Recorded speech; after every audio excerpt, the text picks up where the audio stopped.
Santa Barbara County is known as America's Riviera, that attracts people from all around the world. At the same time, we have real-world issues of crime, gangs, and juvenile delinquency.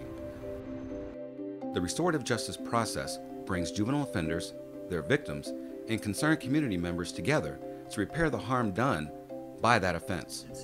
Basically look at how people were affected by this. Restorative justice allows victims, those who want to be a part of the process, and it can actually be a healing process for them. It also provides a mechanism and an opportunity for offenders to actually see firsthand the damage that's caused by the offenses that they commit. Having that face-to-face conversation really seems to mean a lot to victims. And I think perpetrators, after they commit the crime, some perpetrators, those who would be appropriate to put in a restorative justice program, really also need to look into the eyes of the victim and understand the devastating effect they had on that victim's life. So I think both of them can come away from the situation better human beings as a result of having had that moment in conversation. Restorative Justice Circle Conferencing, which is the model that we're using here in Santa Barbara County, is based on the notion that the consequence of harmful behavior is that relationships are damaged and people get disconnected. There's been recent research that emphasizes just how important connectedness to family and to the community is to young people. Restorative justice has been successfully employed in many jurisdictions across the world. And here in Santa Barbara, we have embarked on a pilot project working with Conflict Solutions to use the technique to deal particularly with juvenile offenders. And we've seen a lot of success from this. We have seen, and I've heard very positive feedback from my staff members who are involved in getting a circle of people together that include the offender, that include the victim, that include law enforcement, the parents, and other people that are involved in the offender's life. Conflict Solutions Center has stories about people whose lives have been changed as a result of this restorative justice process.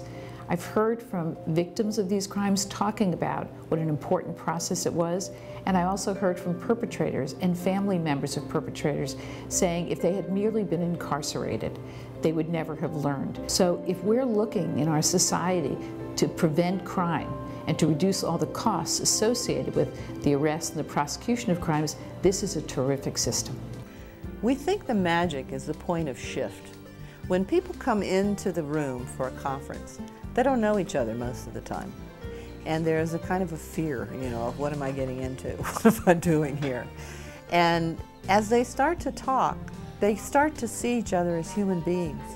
And the point at which you get a real shift where there is empathy that you can feel all over the room, you can feel compassion for the pain someone's experienced. That's what we talk about as the magic. And when that happens, agreements are very, very easy to forge. The young man said, I did it, and I'm so sorry, and my grandmother taught me not to lie. It's one of those wonderful moments that happens where you know that something wonderful happened that you precipitated by just having this conversation, which is essentially a small circle around the kitchen table. I would just like to apologize to not only my parents, but the rest of the community, because I had no idea that my actions would affect so many other people. He also was able to see the seriousness of what he could have caused.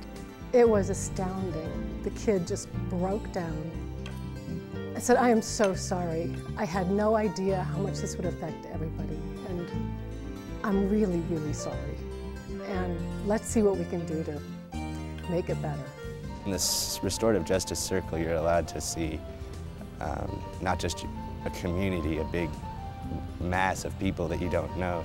You're able to see faces and lives, and I think that really helps affect people towards remorse and realizing that they were wrong. Part of the problem is compulsive behavior, that they don't think before they act. They're not recognizing that the choices that they're making are bad ones. They're not using good judgment, and hopefully the restorative justice process will allow them to understand the consequences of their negative actions, that they do have an impact in a negative sense on others, themselves, their community, the victims that they directly impacted, and their families. Everyone is impacted to a degree by the crimes that are committed. De seguir adelante con esos planes hasta el final, a completarlo, a lo que tú te sometas a hacer ese plan. And as important as restorative justice has always been in my mind, it's even more important as an alternative now because we have AB 109, which has been passed, which shifts the responsibility for incarcerating or coming up with an alternative to incarceration for a significant number of additional offenders who heretofore had been the responsibility of the state of California. There isn't going to be room for them at the jail, so they're going to be on our streets. So they'll either be on our streets, involved in new crimes, leaving behind new victims, or they'll be on our streets in programs like this where suddenly the light is going on and they're going to learn that reoffending is just going to be a recidivist cycle that's going to land them back in prison. So many children these days are growing up without sufficient opportunities to develop the vital human traits such as empathy, such as responsibility and accountability. Restorative justice interventions with youth provide an opportunity to experience responsibility, understanding the human consequences of their actions, with the byproduct being empathy. We are encouraging accountability and taking responsibility for their actions. Those are characteristics of a healthy, productive, and contributing member of a community. Over the last 2 years, our program implementation through the Conflict Solutions Center's Restorative Justice Partnership Initiative has made measurable results with only limited referrals. We are doing an excellent job taking care of the victim, the community, as well as repairing the harm done by the offender. If we can reduce recidivism by turning attitudes around and by turning outlooks around, then I think that's a positive thing. And Conflict Solutions has really kind of led the way in this area for our county. And we're proud, and the DA's office and probation department and others are proud to partner with them in this effort. We've had restorative justice programs for a while in our juvenile division in North County. We're trying to bring it down to South County, and it's critical that we fund this program so it can be brought down to South County. It will make a difference in crime, and it will make a difference in the lives of victims and perpetrators here in South County. So those funds are necessary in order for us to have that program here. If we can prevent crimes from occurring in the future, then we do the greatest service to the community and the citizens that we serve. Much better than if we apprehend and punish through incarceration or other means someone who's already committed the crime. If we can take the reactive and also make it a means to become proactive as well, I think everybody wins in that situation.